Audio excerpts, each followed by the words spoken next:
Greetings, I am Herbert Erpaderp, and today I'm going to build a big small tank. This Panzer I Breda from Ammo by MiG, though Ammo doesn't actually make the plastic in this kit, it's by Takom. I mention this because I know there's going to be at least one person who's all like, It's actually by Takom! I am very smart! I think it's kind of weird how people have a problem with this sort of thing.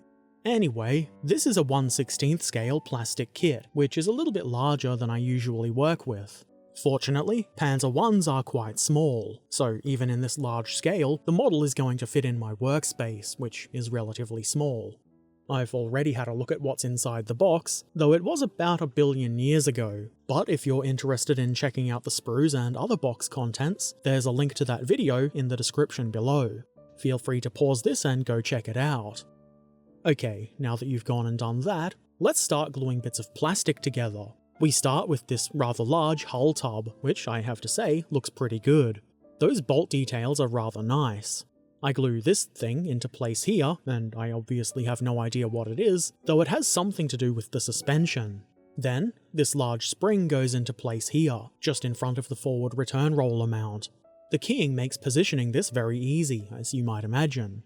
Next, this doodad goes into place within the final drive mount. I assume this is going to help hold the drive sprocket in place later on. Then, why not assemble that final drive mount part, whatever you might like to call it. This consists of two halves that are glued together, which is simple enough, though unfortunately I am kind of bad at filming, so this is a bit out of focus. My apologies. I add a plate to the final drive thing here like so, and positioning this is made simple by a guide slot.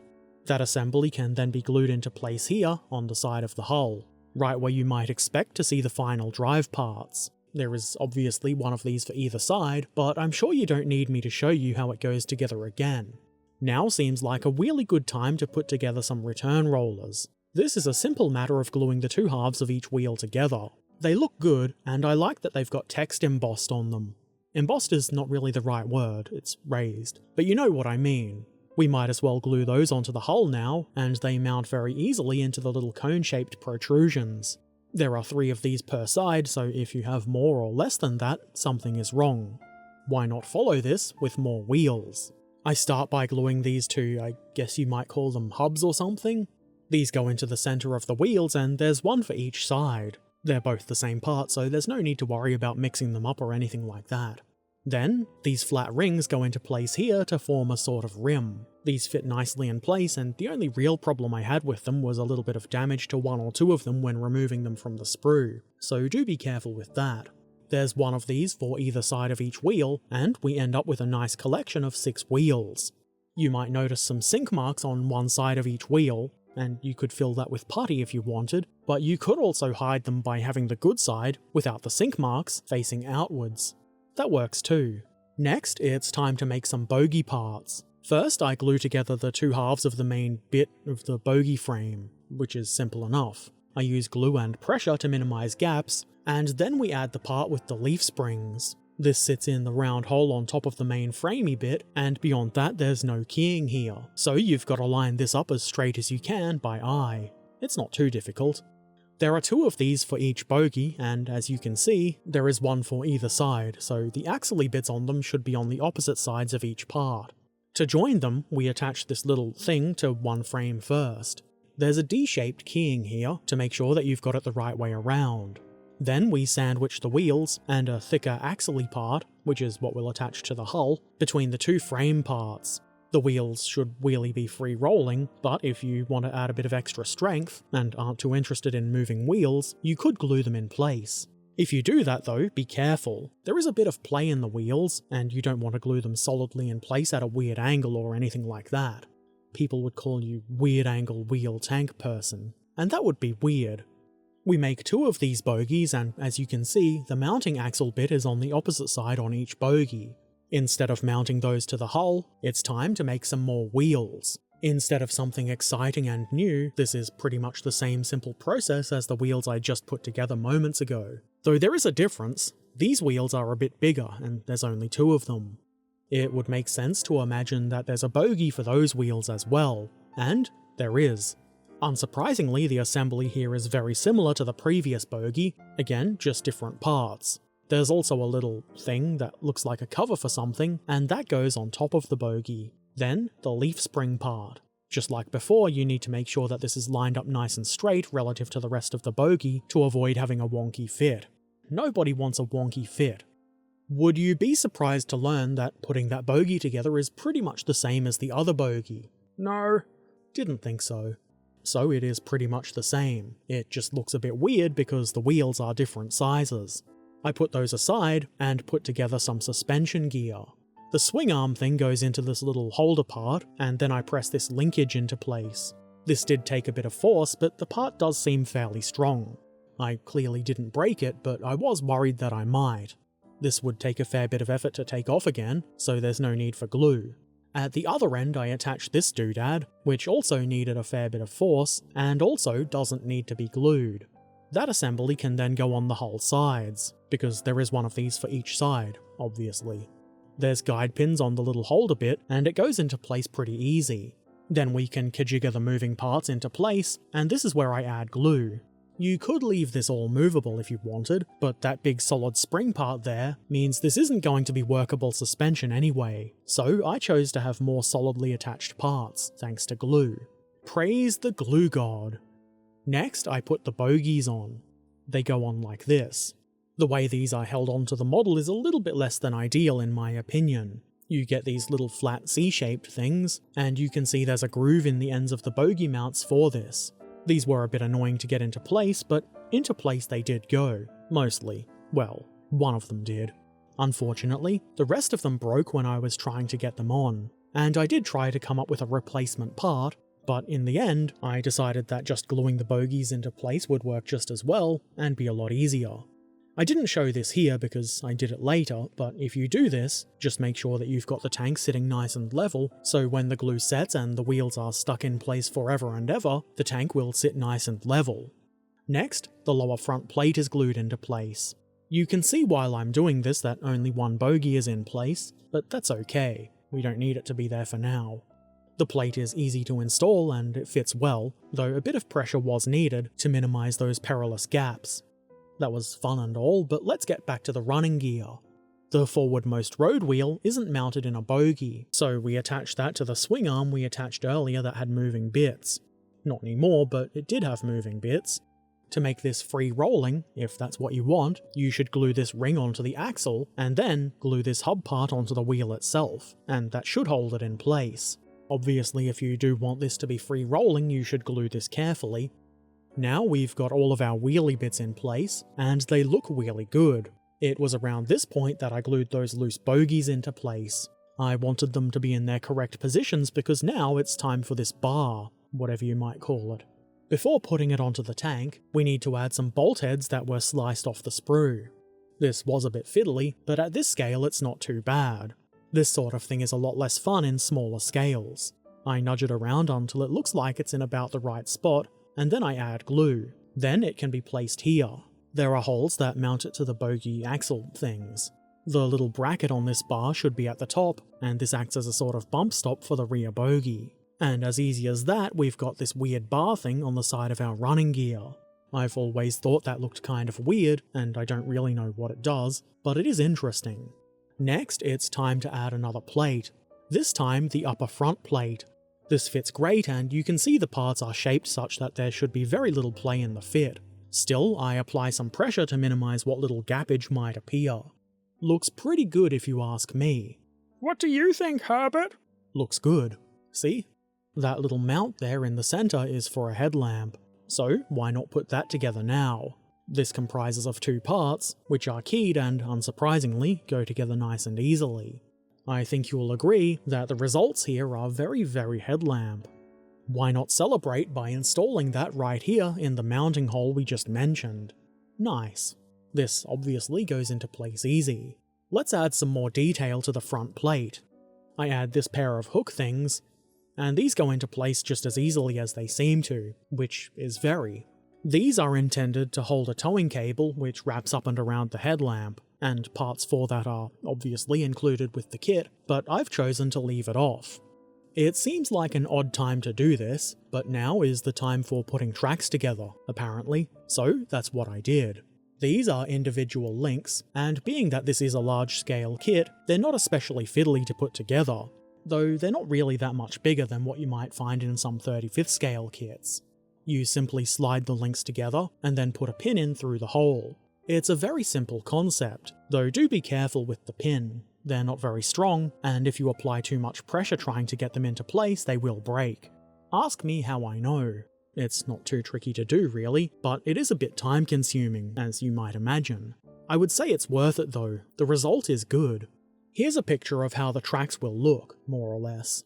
Obviously the drive sprocket is missing, and I installed that at some point later on and forgot to video it, but fear not, you will eventually see it.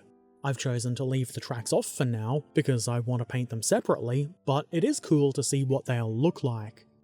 Let's look at the tank's butt, and, add some stuff to it.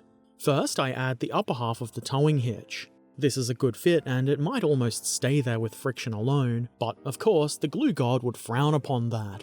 So it gets glued from the inside, which is of course a good way to make a bit less mess with the glue. Then comes a pair of cowlings. I don't know what their purpose is, maybe to cover the bolts at the rear of the hull for some reason. Whatever it is, they go here, and they go there easily enough. Next, I glue this rear convoy light, I'm assuming it is, onto its mount. And what's stopping us from gluing that right into place? Nothing, that's what. So that's what I do. I use my knife to nudge it properly into place because it was a bit difficult to get my fat fingers in there, but it does go into place easily enough. A pair of brackets comes next, and these mount here at the top of the hull. Nothing much to say about these, though it will totally surprise you to learn that I've no idea what they're for. The jacking block, or could it be multiple blocks? Either way, it goes here, and the positioning is aided by the keying, which is exactly what you want from keying. Underneath that goes this tray, I guess you might call it. This is probably a handy place to put various little doodads that you don't want to put on the ground or something. It actually took a fair bit of force to get this all the way into its mounting slot, but as you can see, it did go into place.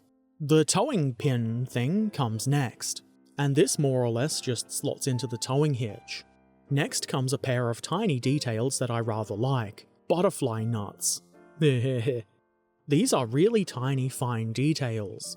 This sort of thing is what larger scales are great for, and to be fair, in this scale they're not really that small.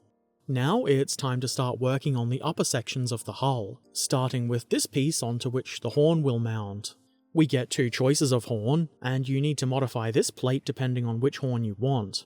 The one I chose requires this mounting plate to be sliced off, and the other horn obviously requires the other to be sliced off.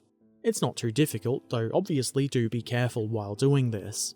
I then join the two parts of the horn together, which is just as simple as it looks. I chose this horn because it looked a bit funnier, like it probably makes an entertaining "Auga" sound or something like that. I glue it onto the plate and it's ready to be installed. But first, other details, like these little latch thingies at the front of the mudguard. These are made up of two parts, the loopy bit and then a little latch part that goes on top. I'm not really sure what these are for. Maybe they held the forward part of the mudguard on, though on these vehicles those were removed, so I don't know why they would keep that. Moving along, I install a tool mounting bracket. This will hold the jack and wire cutter. This goes on easily enough, but I did have to nudge it a bit to get it to sit nice and vertical. Next to that, I install this bar. This looks like it would be pretty good for jimmying and prying things. There's nothing tricky about getting it into place, and once it's there, it looks good. As does this longer one that goes into place just a little further down the tank. It was just as easy to get into place, and is probably just a little bit better for jimmying slightly bigger things. Mufflers come next, and these are nice and easy to put together, though I did find I needed to apply a bit of pressure to make sure there weren't any gaps. That said, these will have some photo etch covers over them, so you probably could get away with some minor gaps if you wanted. The front, with the big bendy pipe thing that would run out from the engine, goes on, well, the front of the muffler, and the exhaust pipe, which looks pretty good, goes on the rear. Where's that stupid voice telling me that was obvious? Here I am. Anyway, there are two of these, and the parts are similar, but obviously different enough so as to form a left and right muffler. Obviously, be sure that you are using the correct parts, otherwise you'll end up with weird mufflers. Now, it's time to build a jack. This is quite nicely detailed with all of the teeth inside the jack and all. You'll need to slot that mounting bracket over the body now before adding this bottom part here. You won't be able to do that afterwards without great difficulty, and nobody wants great difficulty, or even okay difficulty. I glue the outer jack body part into place, and this is pretty easy. There's a bit of a gap around this part, but I think that should be there. I add glue to the mounting bracket part because we don't want it just flopping around all over the place, but to make sure that we get the correct position, I use its mounting point as a kind of jig. Don't glue this into place just yet, because that will make it a bit more difficult to add stuff to it, but this is a good way to get the parts in the right spot. I glue the wire cutting tool on at this point because it should be on the side of the jack, so why not? And that has a bracket that goes around it to hold it in place. This assembly is a little bit fiddly to get together, but it can obviously be done. Next, I add this, I don't know, ring thing onto the body of the jack. I've no idea what it's for, other than sitting nicely in place here. The handle comes next, and this is simple enough to get into place. If you want to give this a bit of extra strength, you can add a bit of glue where the handle touches the body. Moving right along, it's time for more headlamps. Smaller ones this time with a little cable part built in. How convenient. Like the big headlamp, the front part here is keyed and very easy to get into place. There are 2 of these, one for either side, and we'll install those a bit later. Now that the jack and wire cutter assembly is all bonded together good and proper, it's time to glue it into place. As you can see and are probably not at all surprised by, I've put it in the same place as before when I was fitting the bracket part, because that's where it goes. The mufflers can be installed next, and this is very easy. There are 4 holes that correspond with the little leggy mounty things on the bottom of the mufflers, making for a very nice easy fit. Next, I add the plate with the horn mounted on it here. This was a bit annoying because there was sprue connection points here in the angled bit where the plate mounts, which was sort of fiddly and kind of annoying to clean up. I got it done though, and in the end the part went on well enough. There's another similar but less horn plate that goes on the other side, and I had the same issues here. It's not really a big problem, it's just something that takes a bit of time, and I would really prefer not to have to do. Now I install the mudguard part, if that's even what you would call this. It almost drops right into place. It just needed a little pressure and some extra glue here and there for a good fit. As you can see, I needed to hold these little plates at the front in place so they would stay in contact with the hull. Next, I install those smaller headlamps. These go on either side of the hull, where you can see these little mounting plates. The one on the tank's right is a bit more fiddly to get into place, owing to the bits and pieces surrounding it. The one on the left is a little bit easier. I like the way these look, and the cabley bits add quite a bit of interest, though the lens covers on these are a bit lopsided looking. Once those are in place, I add these little brackety bits. Be sure to mount these so that they're nice and neat. They should be vertical. Then I must ask you a question. Ha ha ha, he said axe instead of ask. Funny. I install this quite nice looking axe here, which is obviously pretty simple to do. Behind that, I add this little mounting thing with a nub on top of it. Next comes this little rounded mounting bracket. This will hold the fire extinguisher, and why not follow that by assembling said fire extinguisher?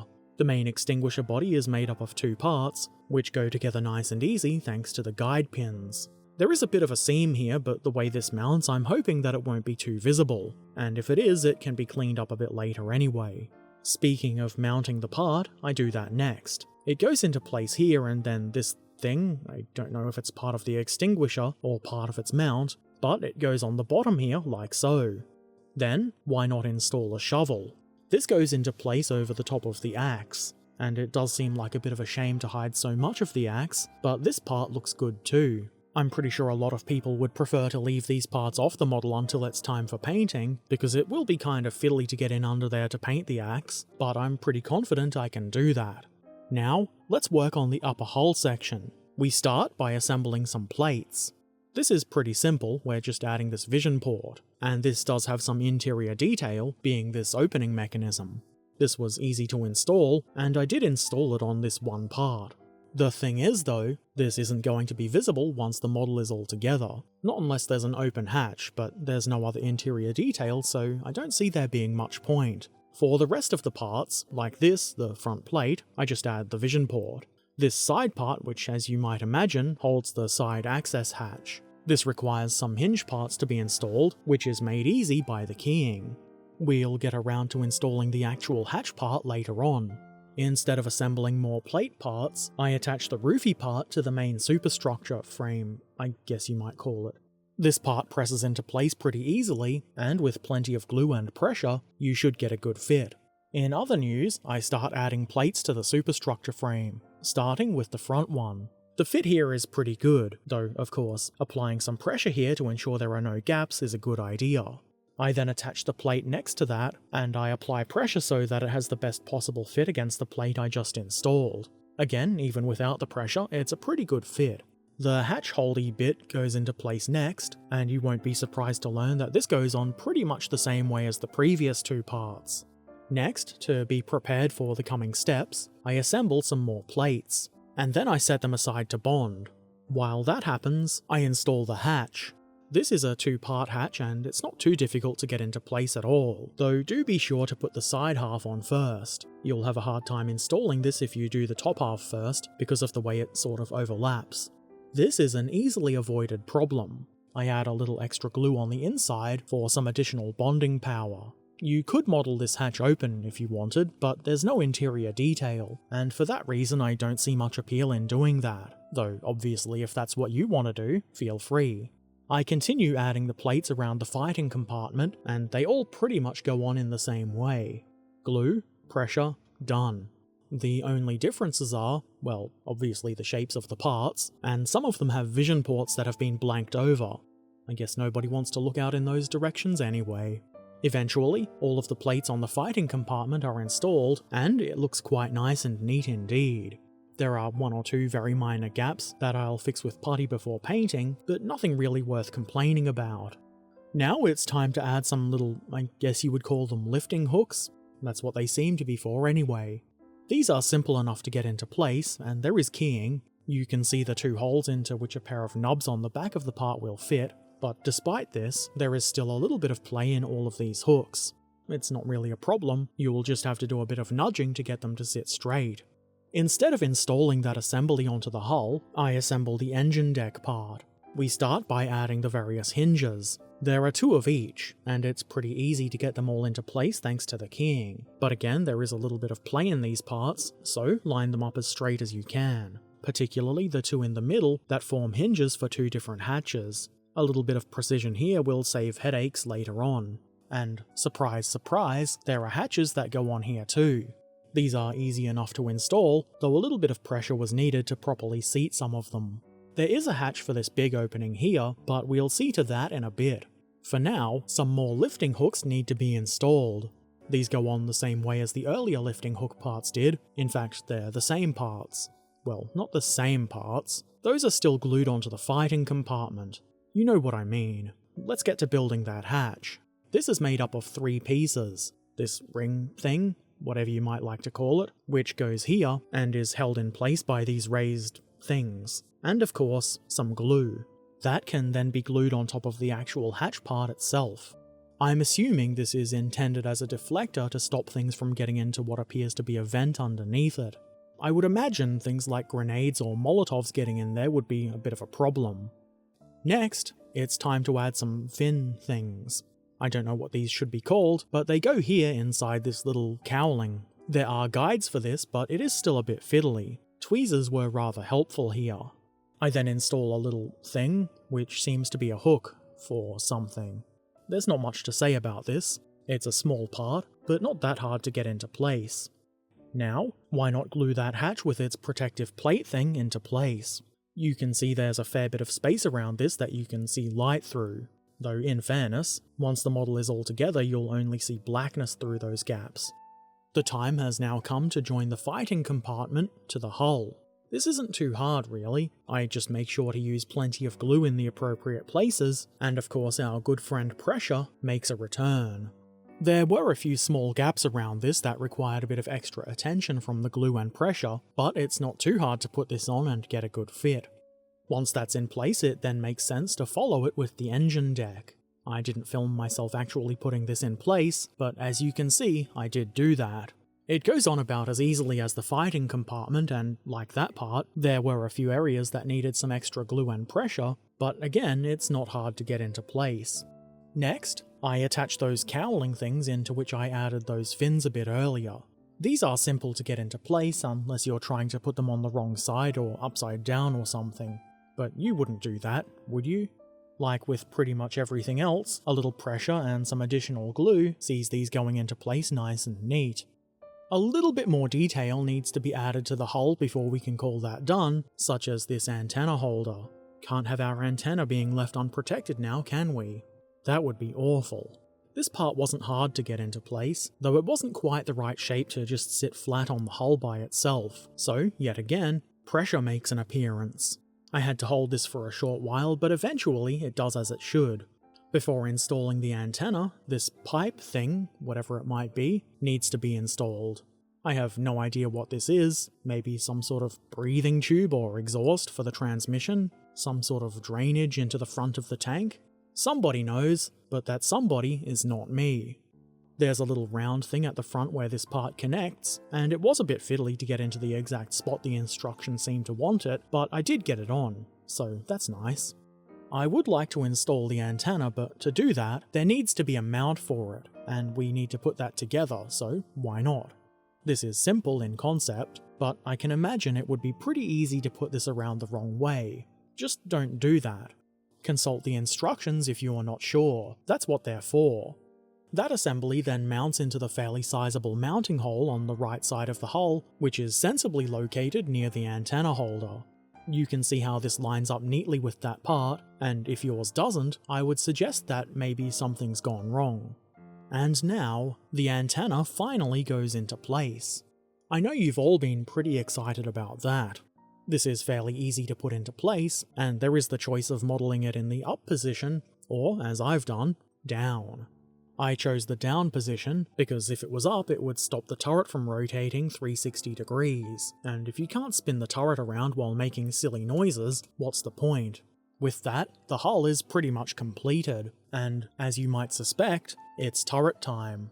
As you can see here, the main turret body is quite nice, which is not at all unexpected having seen the rest of the model. I like those recessed screw things around the vision ports, and the weld seams look really nice as well. The first thing I do is install the vision ports because the instructions told me to. The two on the sides aren't really very good for looking through, so I guess you might call them something else and not vision ports, but either way, the parts go into place nice and easy. The two rear vision ports are regular see-through ones, as you can see. Still no internal mechanism though. The turret is already looking pretty good. Next, our old friends, these lifting hook things, make a return. These go into place just as all of the previous ones did, easily, though again, a little bit of nudging was needed. The gun comes next. I would say this is a fairly important component for a tank. I start putting this together by adding this little box thing to the top part of the gun. Then I put I guess you might call this a mantlet, into place, which, as you can see, does have keying to help line it up, though you could rotate it around to any weird angle that you wanted. But don't, because it'll make it really hard to get the rest of the gun in place. And that's achieved by slotting it in through this hole. As you can see, it goes together like this. Nice and easy. In my opinion, the gun part looks quite nice, though you might notice that I didn't really remove the mold lines or sprue gate remnants from the top of the gun. This is because I wrongfully assumed this would be inside the turret. You know what they say happens when you assume? Please tell me, I don't know.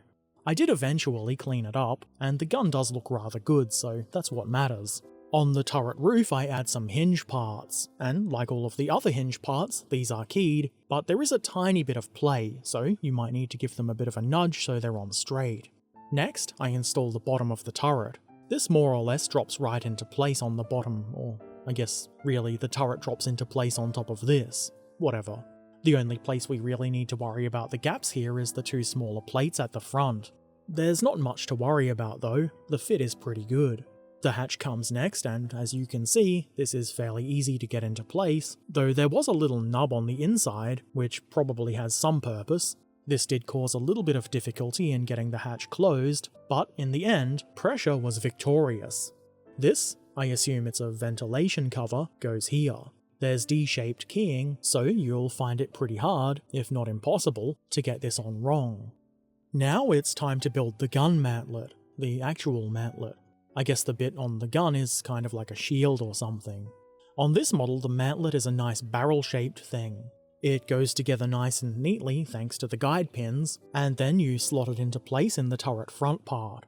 As you can see, I've just slapped a bunch of glue in there, praise the glue god. But there are also these little backing parts that, if you're careful with the glue, should allow the gun to elevate and depress. I've chosen to just glue them into place for some extra strength, because I don't really feel a need for the gun to be movable, but a little bit more plastic to hold things together isn't really a bad idea, so I put them on. The front of the turret can then be glued into place, and this is not at all difficult. I use a little pressure, which at this point probably really goes without saying. The gun goes into place next, and while I forgot to film myself actually installing it, it simply slots into the two mounting holes in the front of the mantlet.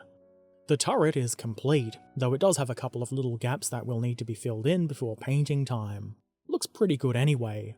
It joins onto the hull with a simple locking tab mechanism, and the model is not yet complete. There's still some photo etch to add. There is only 2 bits of photo etch in this kit, and they're both exhaust covers. You need to bend them into a rounded shape, and I figured using a marker and my knife handle to get the rounded shape would be a good idea, and it seems to have worked well enough. I'm not sure I got it totally right, but after a bunch of bending and test fitting, I fold the ends of the protrusions in each corner inward to form the mounting points, and there are lines etched in these to make that bend nice and easy. After some more test fitting, just to be sure, I add superglue and plop the exhaust guards into place. The exhaust mounting brackety parts form a sort of guide for this, so it's really easy to get the right position. They look rather neat, but this is the sort of thing that would easily take damage and be bent out of shape, so it might look cool if you represent that on the model. Obviously, I haven't done this, but I might before I paint it. We'll just have to see. Anyway, that's the 16th scale Panzer I Breda by Ammo completed. Or is it Breda? I'm pretty sure I asked that question in the What's in the Box video, and probably got an answer too, but I've forgotten. Good job, Herbert. What matters is this is a very nice looking model, and I'm really happy with it. It has a lot of nice details and bits of pieces that you wouldn't really see on a smaller scale model. This is the first 16th scale model that I've built, and I would like to say that it won't be my last, but with the space I have at the moment, anything bigger than this would be a little bit impractical. I mean, I do have some 35th scale models that are about this size, or maybe a little bit bigger, but if I were to build a, say, Panzer IV in 16th scale, it would be a lot bigger and harder to work on at my bench, and more difficult to film as well. I guess the moral of the story is the Panzer I is a puny little tank, and I could probably pick one up and throw it. But it does make a good subject for those like myself, who have limited space, but want to try modelling in a larger scale. I really enjoyed building this model. It did take a fair bit of time, and at this point, I've forgotten how many streams it took me to get it finished, but it was quite a few. And it was actually quite a long time ago. I knew this video would take a long time to edit, so I've kind of put it off, and truth be told, I've only just put the second set of tracks together a few days before finishing this video. You lazy shit! Yep, you got me. I also didn't film myself installing them, but I'm pretty sure you can work out how tracks go onto a tank. One thing to note though, was that the instructions said to put one too many links on. Either that or I accidentally added one too many, maybe I just can't count. There was a bit too much slack when I installed them. Either way, the links aren't all permanently connected because I plan to remove them for painting. Speaking of painting, I don't have any immediate plans to paint this. It will obviously be a big project, and I've got more than enough half-done projects demanding my attention before I can think of even priming this one. But I would like to paint it sooner rather than later. Anyway, I think this is a really good kit. It was fun to build, and not particularly challenging. I mean, I don't know that I would recommend it to a brand new beginner modeler, but the parts do go together nice and easily, and only a minimum of cleanup was really required. But I would suggest something a bit more simple for your first model. Also, something a bit cheaper. This is not a cheap kit at all, though I do think it was worth the cost. If you've got a little bit of modelling experience under your belt, you'll probably enjoy this kit. It really was a pleasure to build. I don't know enough about Panzer Is, Breda or not, to be able to tell you how accurate this model is, but looking at the pictures included with the instructions, I would say that it's probably pretty close to the real thing. At any rate, the details are nice, crisp and neat looking, and I think it's going to be a lot of fun to paint when that time comes. I think I'll be able to do some things in a bit more detail than you normally get to do in smaller scales, which is cool. Also, I feel like if you're into adding extra little details, a model in this scale would be a really cool place to start. You could add so many little odds and ends that would probably never even be visible on something like a 72nd scale tank. That actually sounds pretty fun. I'm not planning on doing much like that, though I might add some random chain or something like that, because chains look cool. I can't think of anything else to tell you about this model that you can't see with your own eyes, and this video is already long enough without additional blithering from me. If you have any questions or comments, feel free to put those in the comment section below. If you want to watch me build kits like this live on stream, head on over to my Twitch channel, which is where I happen to do streaming. You can find the link in the description below. And if you've not already done so, why not subscribe, follow, ring the bell, become a patron if you would like to see my videos a bit early, and if you're feeling really helpful, why not share this video with your friends and enemies and anybody you think might get something out of it. Links to all of my things are in the description below, and, as always, I shall return soon, so until then, be excellent to each other, have an amazing day, and thanks for watching. Farewell.